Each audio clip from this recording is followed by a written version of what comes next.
कृष्णानी. गई इंदिये सुकाये, जोगे वेदे कसाय नाणेय, संजम दंसन लेसा, भविया सम्मत सन्नी आहारे, गुणजीवा पज्जती, पाना सन्नाय मग्गणा ओय, उव ओगो वियकमसो, वीसम तु परुवणा भणिया, झाणाविय पज्जाविय, जाईय कुलकोडी संजू आसव्वे, गहनादियेण भणिया, कमेण 24 ठाणाणी. अंतिम शासन नायक 1008 भगवान महावीर स्वामी की जय. द्वादशांग श्रुतदेवी की जय. स्वाध्याय कक्ष संपेपर्यंत आपणा सर्वांना चतुर्विध आहाराचा त्याग असणार आहे.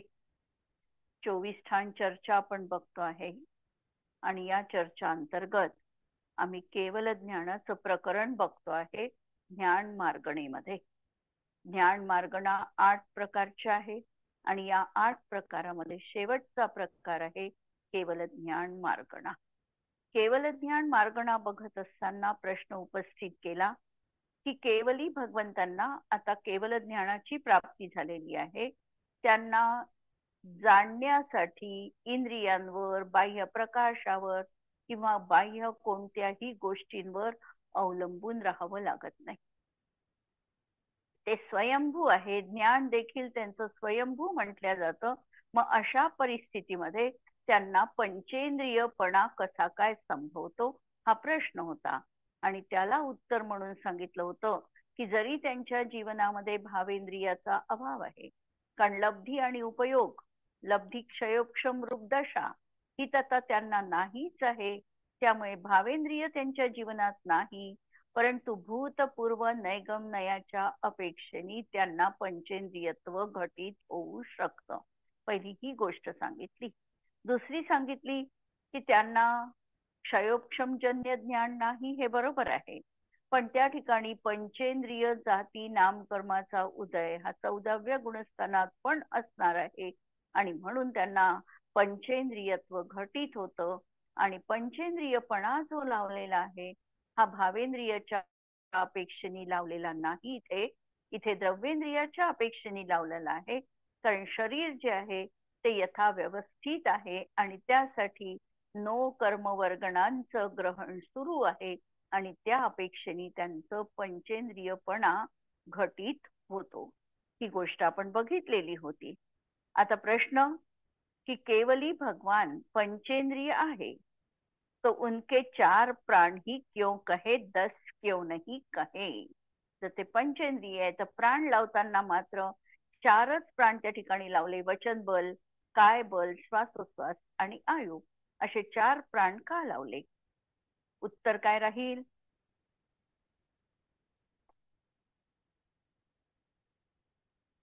उत्तर वाचते.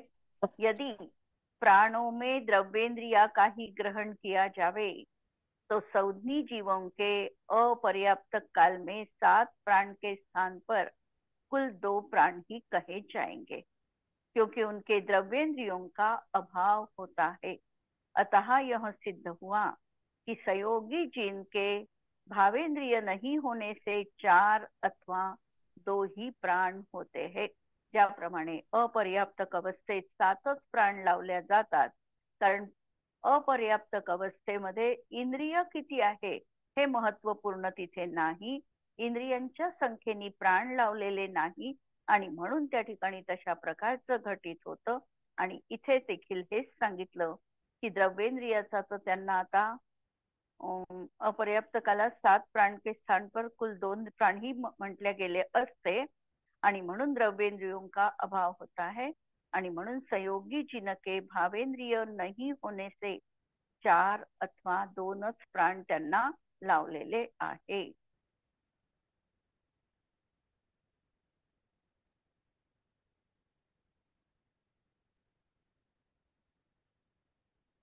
द्रव्य प्राण त्या ठिकाणी घेतलेले आहे, परंतु 7 प्राण अपर्याप्तक अवस्थेत लावलेले आहे आणि त्या दृष्टीने इथे भावेंद्रिय नाही आहे आणि त्या दृष्टीने ते कमी करून त्या ठिकाणी वचन बल, काय बल, श्वासोच्छ्वास आणि आयु हे 4 प्राण लावले.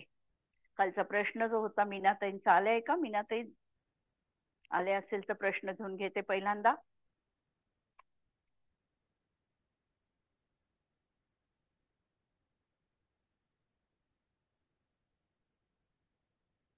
हॅलो. हा, काल जो प्रश्न होता की औदारिक शरीराचं वैशिष्ट्य काय आहे?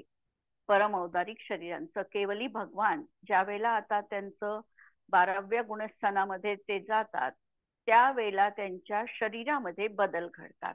बदल घडतात म्हणजे त्यांचं जे औदारिक शरीर आहे 12व्या गुणस्थानापर्यंतचं शरीर हे औदारिक शरीर म्हटलं जातं आणि त्यानंतर 13व्या गुणस्थानामध्ये परम औदारिक शरीर त्यांचं असणार आहे.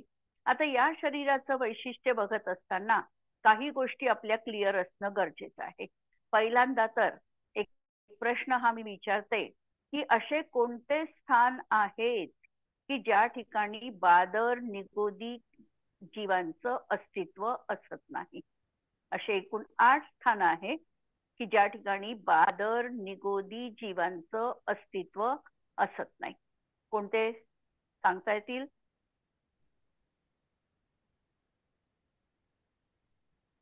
देव आणि नारकी यांचं वैक्रियक शरीर, पृथ्वी, पाणी, अग्नी आणि वायू या जीवांच्या शरीराच्या आश्रयाने, नंतर आहारक शरीर आणि केवल ज्ञानी जीव यांच्या या 8 ठिकाणी बादर निगोदी काही जीवांचं अस्तित्व असत नाही. देवांचं वैक्रियक शरीर आहे, ते सप्तधातू विरहित आहे, संहनन आदी रचना त्यांच्या शरीरात नाही आणि त्या ठिकाणी त्यांच्या शरीराच्या आश्रयाने बादर निगोदी काही जीव राहत नाही. नंतर पृथ्वी, पाणी, अग्नी आणि वायू हे 4 एकेंद्रिय जीव यांच्याही शरीराच्या आश्रयाने बादर निगोदी काही जीव राहत नाही. आहारक शरीर आणि केवल ज्ञानी असे 8 स्थान असे आहे की ज्या ठिकाणी बादर निगोदी काही जीव राहत नाही. आता याचा अर्थ दुसऱ्या तऱ्हेने जर आम्हाला बघायचा आहे तर जेव्हा एखादा जीव शपक श्रेणी आरोहण करतो आणि 12व्या गुणस्थानामध्ये जातो, या वेळेला औदारिक शरीरामध्ये जे काही बादर निगोदी काही जीव आहे हे त्या ठिकाणी असलेल्या ध्यानाच्या प्रभावाने, त्यांच्या ध्यानाच्या प्रभावाने ते जीव तिथे पहिल्या समयापासून हे बादर निगोदी जीव मरतात याचा अर्थ त्यांचं ते ध्यान जे सुरू असतं या ध्यानामध्ये त्या ठिकाणी बादर निगोदी काही जीवांचं अस्तित्व राहू शकत नाही, त्यांची उत्पत्तीची प्रक्रिया संभवत नाही आणि म्हणून अशा प्रकारे पहिल्या समयापासून त्यांच्या शरीरामध्ये असणारे हे बादर निगोदी काही जीव मरतातच हा शब्द धवलाकारांनी वापरलेला आहे, त्यामुळे निघून जातात हा पर्याय त्या ठिकाणी घेतलेला नाही.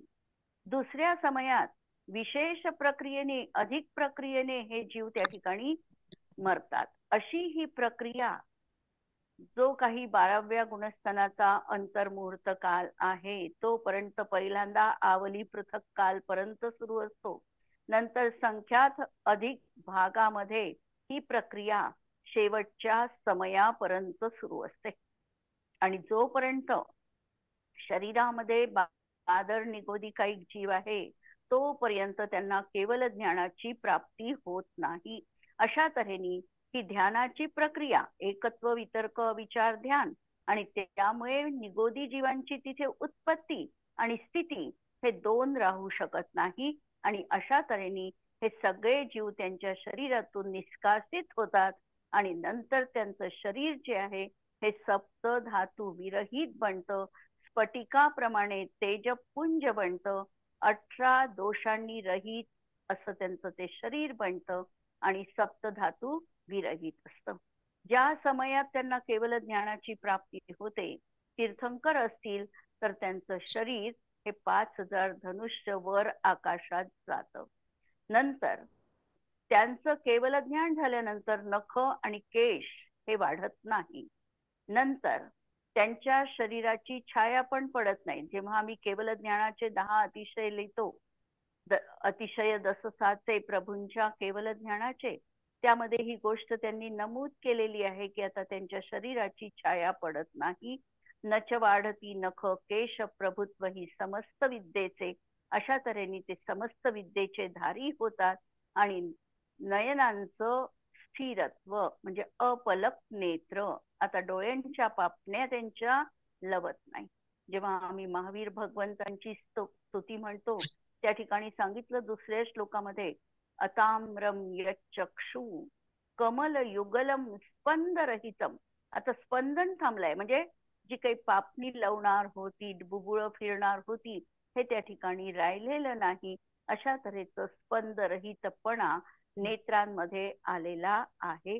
अशी ही त्यांच्या शरीराची त्या ठिकाणी परम औदारिक शरीराची वैशिष्ट्ये असतात. ठीक आहे. आणि तरीही तत्वार्थ सूत्रामध्ये त्यांना केवली भगवंतांना सांगताना सांगितलं की एकादश जिने. त्यांनी प्रश्न काय उपस्थित केलेला आहे की कोणत्या जीवांना आता कोणते परिशह त्या ठिकाणी असतात, 22 परिशहांपैकी त्या ठिकाणी सांगताना एक सूत्राचा वापर उमास्वामी आचार्यांनी केला की एकादश जिने. जिनेंद्रांना 11 परिशह असतात. 11 परिशह म्हणजे क्षुधा तृषा आदी 11 परिशह असतात वेदनीय कर्माच्या उदयामध्ये. अशा प्रकारचा त्या सूत्राचा साधा सरळ अर्थ लागतो, परंतु हा अर्थ त्या ठिकाणी अभिप्रेत नाही, लक्षात घ्यायचंय.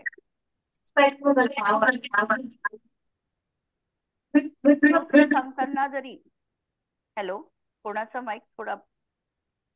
एकादश जिने हे सूत्र जरी त्या ठिकाणी सांगितलं आणि केवली भगवंतांना 11 परिशह असतात असं जरी त्या ठिकाणी सांगितलेलं आहे, तरी त्याचा जेव्हा आम्ही पूर्ण अर्थ पाहतो त्यावेळेला उपचाराने त्या ठिकाणी 11 परिशह म्हटले जातात आणि केवली भगवंतांना परिशह वेदनीय कर्माच्या उदयातला किंवा आता कोणत्याही प्रकारचा परिशह त्यांच्या जीवनात होत नाही, परंतु वेदनीय कर्माचा त्यांच्या जीवनात सद्भाव आहे आणि म्हणून वेदनीयाच्या उदयामध्ये संभवणारे परिशह 11 परिशह त्यांच्या जीवनात आहे असं उपचरित कथन केलेलं दिसतं.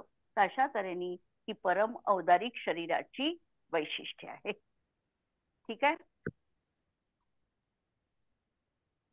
प्रश्न पुढचा आधीपासून आहे का असं धरायचं का, म्हणजे आधीपासून आहे ते म्हणजे त्यांचं रुधिर हे श्वेत वर्णाचं असते.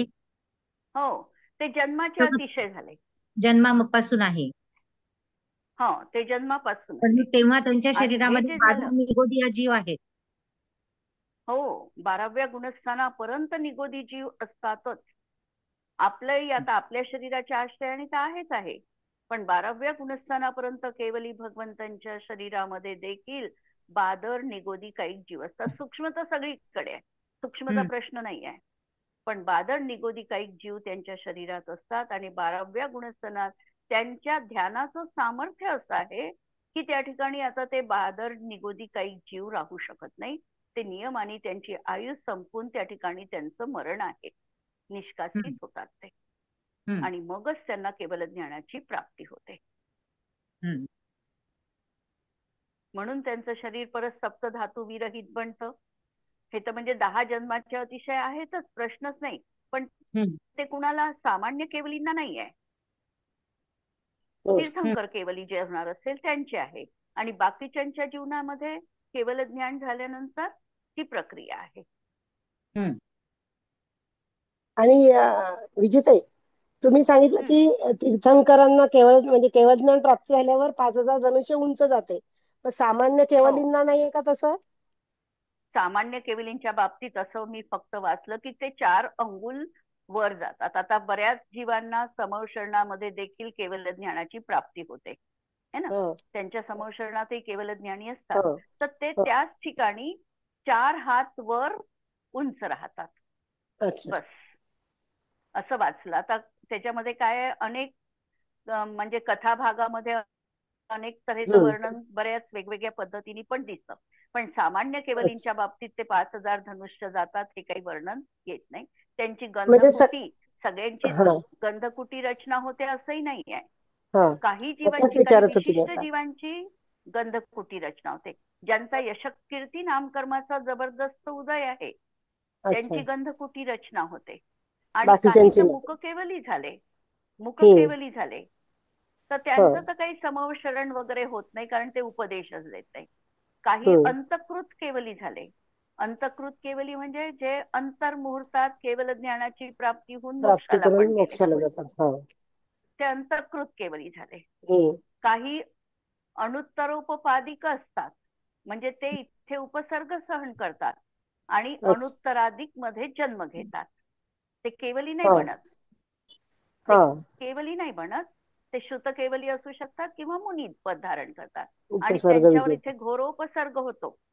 उपसर्ग होऊन ते अनुत्तराधिकांमध्ये जन्म घेतात. अनुत्तरोपपादित दशांगाय नमः हे जे पूर्वामध्ये एक आहे त्यामध्ये त्या 14 अशा 10 आहेत. ते 10 अनुत्तरोपपादिक जीवांचं कथा आहे.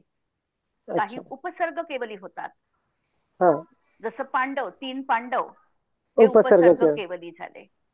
तर ते उपसर्ग झाल्यावर त्यांचं शरीर एवढं सुस्थितीत राहत नाही. केवल ज्ञान झाल्यावरती शरीराची रचना पूर्ण होऊन जाते. आता कोल्ह्यांनी पाय खाल्ले कुमार मुनींचे, तर शरीर तर काही ना काही विकृत झालं, पण केवल ज्ञान झाल्यानंतर शरीर पूर्ण व्यवस्थित होऊन जातं. त्यांच्या शरीरामध्ये विकृती राहत नाही. ते वैशिष्ट्य आहे केवल ज्ञानाचं. आणि मग ते उपसर्ग होऊन जर अगदी जीवघाती उपसर्ग झाला असेल तर ते जास्त काळ राहत नाही. ते पण याला जातात, मोक्षाला जातात लगेच. हा, असे अनेक प्रकार तिथे आहे.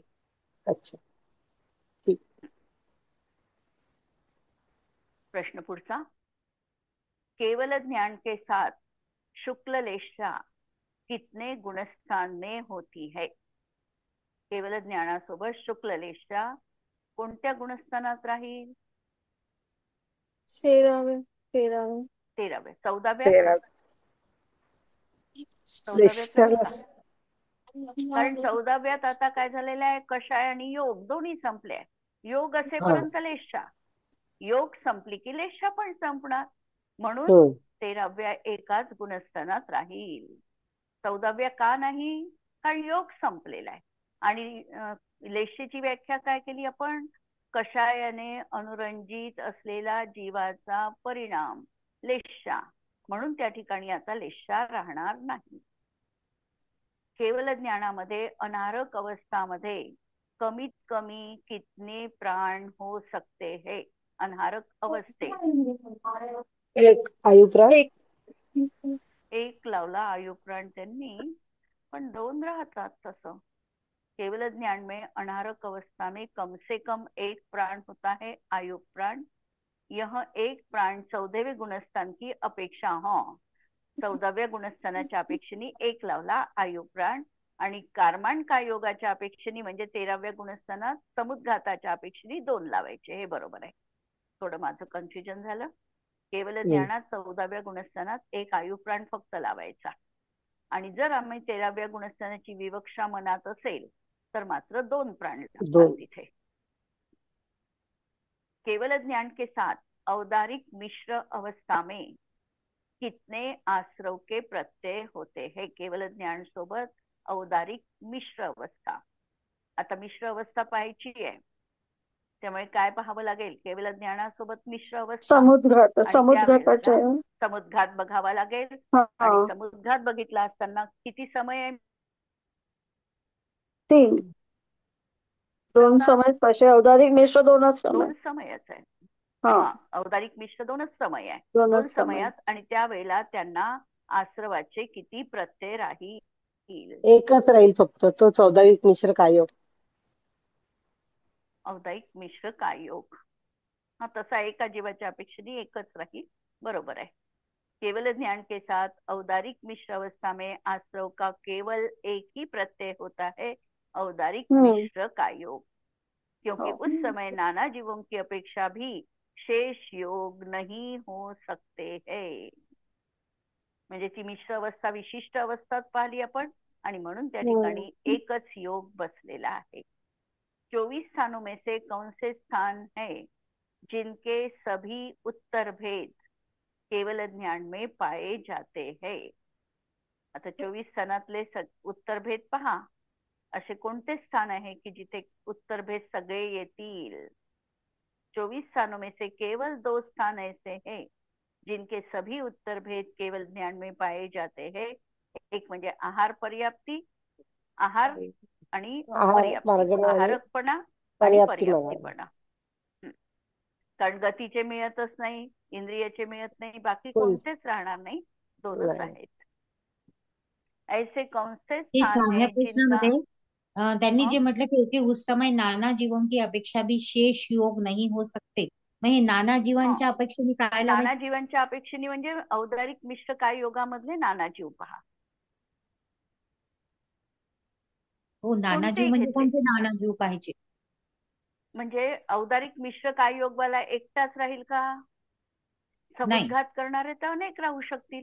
मग ते समुद्घात करणारे मिश्र अवस्थेतले जितके कोणते जीव असतील ते सगळे पहा नाना जीव, पण मिश्र अवस्थेतले पहा तर त्यांना एकच योग राहील. त्या ठिकाणी औदारिक मिश्र काय योगच.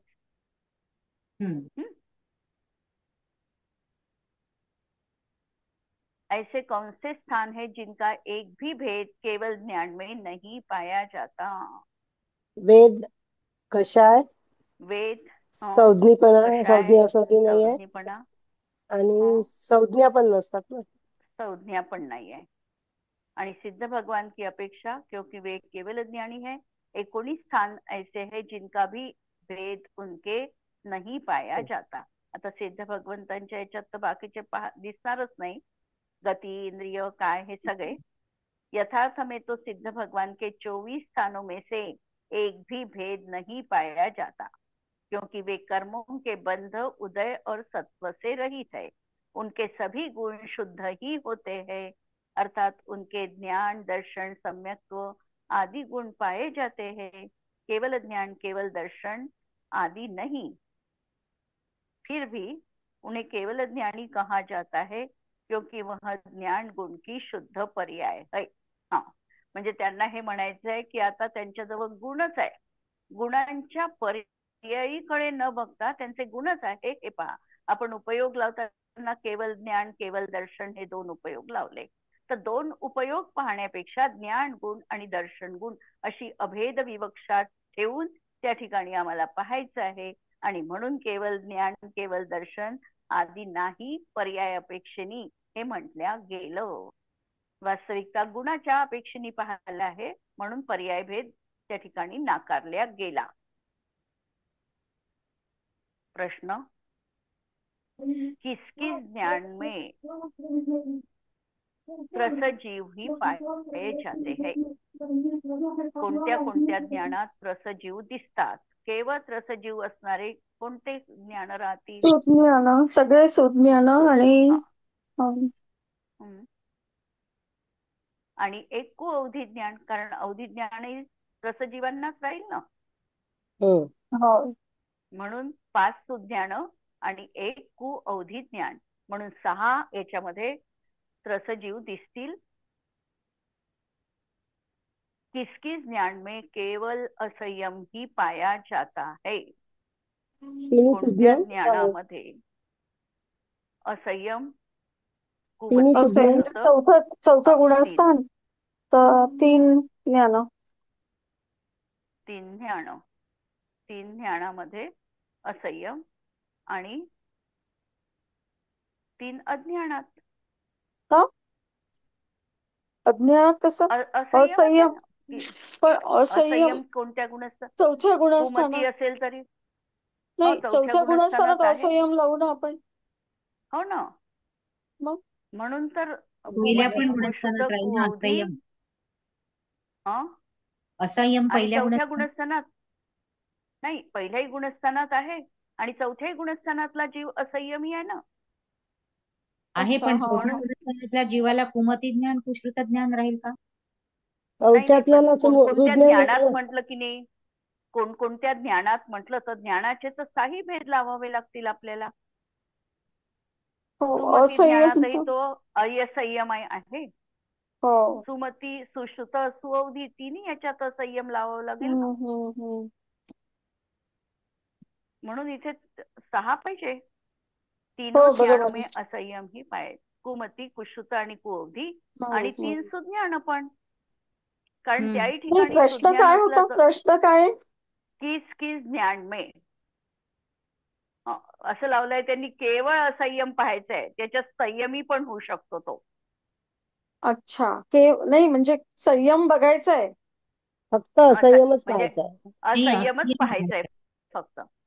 इथे हो मग नियमाने तर असंयमीच राहील, हा पण मग सुमती, कुअवधी म्हणजे सुश्रुत आणि सुअवधी हा मध्ये संयमी तो कुज्ञानात. जीव होऊ शकतो. म्हणून ते ज्ञान लावले नाही, 3 कुज्ञान लावले. विवक्षा आता हम्म. लक्षात आली. हो हो हो. ठीक आहे. हा हा. हम्म. म्हणजे फक्त त्यांना असंयमच पाहायचं आहे आणि असंयमाचं फक्त 3शीच रिलेशन आहे. आणि बाकी संयमाचं म्हणजे बाकी हे जीव सुमती, सुश्रुत वाले संयमी हो बनू हो. शकतात, म्हणून त्यांना काढलं बाजूला. म्हणून 3 ज्ञान प्रथम आणि द्वितीय गुणस्थानने पाए जाते हैं. म्हणून 3 ज्ञानांसोबतच असंयम आहे नियमपूर्वक. किस किस ज्ञान में केवल एक ही संयम हो सकता है. मग आता हे 3 कोण कोण ज्ञानामध्ये होतेच. कुमती, हा कुश्रुत या 3 3 ज्ञानात ज्ञानामध्ये. त्याच्यात एक आणि एक असंयम. असंयम आहे आणि एक संयम अजून कुठे राहील. केवळ ज्ञानामध्ये केवळ यथार्थ. ज्ञानात. केवळ ज्ञानात यथाख्यात आहे ना. केवल ज्ञानामध्ये पण यथाख्यात संयमामध्ये. आणि 10वे गुणस्थान लावता येईल सूक्ष्म सांपराय पण. तिथे पण एकच गुणस्थान आहे, पण ज्ञान नाही आहे. ज्ञान तिथे 4 ज्ञान लावावे एक लागतात नाहीये ना. तिथे. हा, ज्ञान नाही लावतायत तिथे, बरोबर आहे. म्हणून हे 2च आहे. किस किस ज्ञान में सम्यक्त्व मार्गणा का केवल एक ही भेद पाया जाता है. कोणत्या कोणत्या ज्ञानात सम्यक. सम्यक्त्व मार्गणेचा केवळ एकच भेद होईल. कुमती, कुश्रुत, कुअवधीमध्ये मिथ्यात्व नाही, त्याच्यात सासाधन पण येऊ शकते ना. नाही केवळ ज्ञानात हे केवळ ज्ञानात होते एकच केवल क्षयिक हा सम्यक्त्व. आणि हा अजून होणार आहे 3ऱ्या गुणस्थानात मिश्र 3ऱ्या मध्ये. गुणस्थानात तर मिश्र. हा. आणि मती श्रुत अवधि ज्ञान सम्यक्त्व मिथ्यात्व प्रकृति के उदय से न मिथ्यात्व रूप इसीलिए उसे मिथ्यात्व मिश्र रूप कहा. म्हणजे 2च लावले. केवल ज्ञानामध्ये क्षयिक सम्यक्त्व आणि 3 मिश्र ज्ञानामध्ये सम्यक्त्व मिथ्यात्व 3रं गुणस्थान. फक्त एकच भेद लावायचा आहे ना, म्हणून ते लागले. किस किस ज्ञान में 10 प्राण ही होते हैं. कोणकोणत्या ज्ञानामध्ये 10 ही प्राण होतात. पहिल्यांदा तू कुमती, कुश्रुत मध्ये कमी कमी होणार आहे काही हो जीवांना, म्हणून हो. ते नको. नंतर कुअवधी येऊ शकते, सुअवधी येऊ शकते, कुअवधी ज्ञान आहे. पण पर्यज्ञाने येऊ शकते, त्याच्यातही 10 प्राण लागेल. हा, म्हण पर्यज्ञान आणि कुअवधी ज्ञान. सुमती का काढलं नाही, सुअवधी ज्ञान का काढलं. तिथे कमीत कमी 7 प्राणी लावू शकतो आपण. हा, कमीत कमी 7 प्राण पण लागू शकतात. सुअवधी असेल तर त्या ठिकाणी तो सम्यक्त्व परी घेऊन धारण करू शकतो, म्हणून त्या ठिकाणी 7 प्राण पण त्याला असू शकतात अपर्याप्तक अवस्थेत, निवृत्त अपर्याप्तक अवस्थेत. म्हणून अगं पाऊस 10 येतोय ना. प्राणाचा कुअवधी आणि मनपर्ययशी लावायचा. तो गाऊन आला आहे. प्रश्न, किस ज्ञान में सबसे कम ध्यान होते है. केवळ सगळ्यात ज्ञानातच आहे. कोणत्या केवळ ज्ञानामध्ये ज्ञानातच राहील ना. केवळ शेवटचे ज्ञानातच 2 आहे. शिकले. 2च ध्यान. सूक्ष्म क्रिया प्रतिपाती आणि परत विपरीत क्रिया क्रिया निवर्तिनी. किस किस ज्ञान में 26 लाख जातियां होती है. कोणकोणत्या ज्ञानात 26 लाख जाती होतात. 4 + 12 आणि 14 अतिज्ञान, म्हणजे तृतज्ञान, मतिज्ञान, अवधी श्रुतज्ञान, मतिज्ञान, अवधिज्ञान श्रुतज्ञान आणि आणि कुअवधी अवधी ज्ञान. कवधी. आणि तर कुअवधी. मनुष्य आणि हे सगळे मनुष्याची 14 लाख आणि 4 4 4 म्हणजे देव नारकी नरगती आणि 4, देवगती 4, तिर्यंच गती 4 आणि मनुष्य गतीचे 14 असे 26 होतात. हा, असे 26. म्हणून हम्म. मतिज्ञान, श्रुतज्ञान, अवधिज्ञान आणि कुअवधी ज्ञान. कुअवधी. क्योंकि ये चारों गतियों के पंचेंद्रिय जीवों के पाए जाते हैं. प्रश्न घेऊ का? किस किस ज्ञान में कौन कौन से आश्रव के प्रत्यय नहीं होते? अरे बापरे. कोणकोणत्या ज्ञानामध्ये कोणते कोणते आश्रवाचे प्रत्यय होत नाही? ज्ञान आणि कोणकोणते? आता कुमती कुश्रुत ज्ञानात कोणत्या आश्रवाचे प्रत्यय होणार नाही? आहारक आहारक द्विक. आहारक द्विक नाही होणार. कुअवधी ज्ञानामध्ये कोणते होणार नाही? औदारिक मिश्रण असेल. आहारक द्विक काही होणार नाही आणि वैक्रिक मिश्र कुअवधी आहे तर मिश्र ज्ञानच नाही होणार, कर्माणी नाही होणार नाही आणि कर्माणी कर्माणी नाही होणार.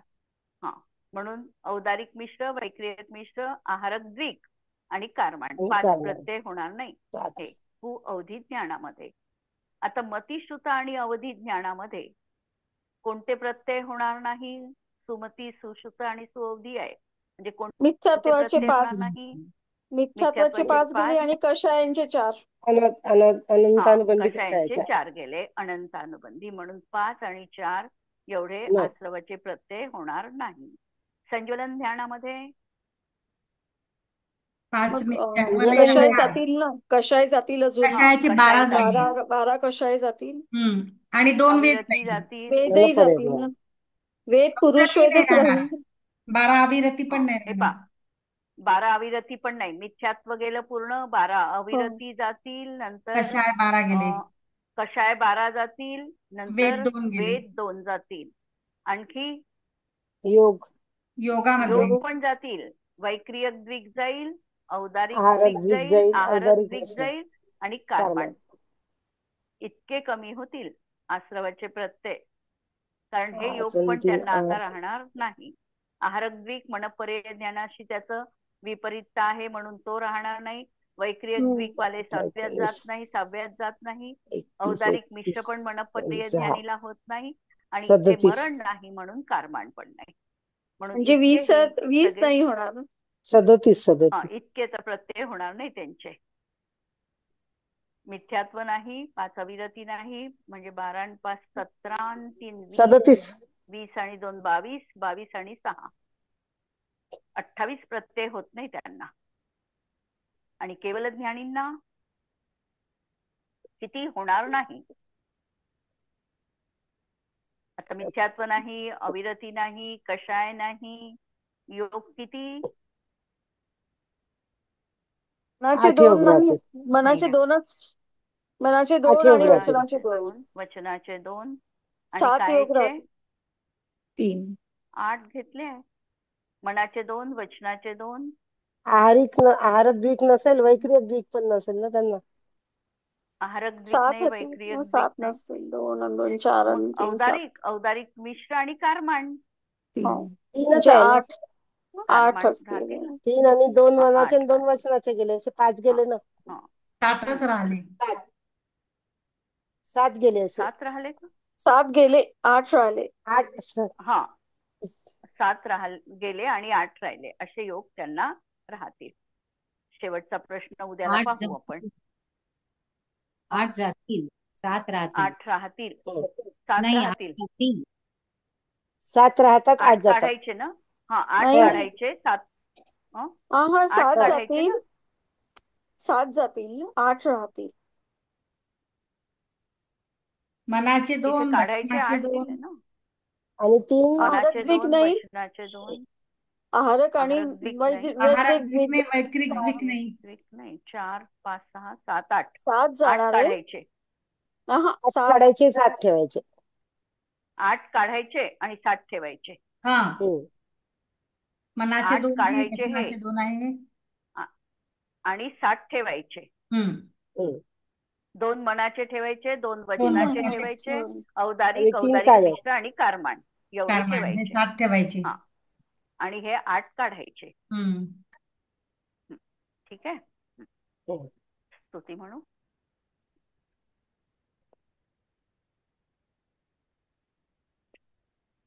स्याद्वादनय षड्द्रव्य गुण पर्यायोर प्रमाणका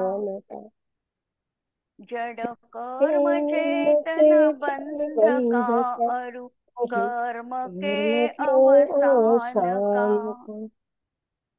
कह कर स्वरूप यथार्थ जग का जो किया उपकार है उसके लिए जिन वाणी माँ को वंदना शत बार है वंदना शत बार है. नमो अरिहंताणं नमो सिद्धाणं नमो आयर्याणं नमो वज्रायाणं नमो लोहे सहस्राणं. सर्वांना जय जिनेंद्र. जय जिनेंद्र.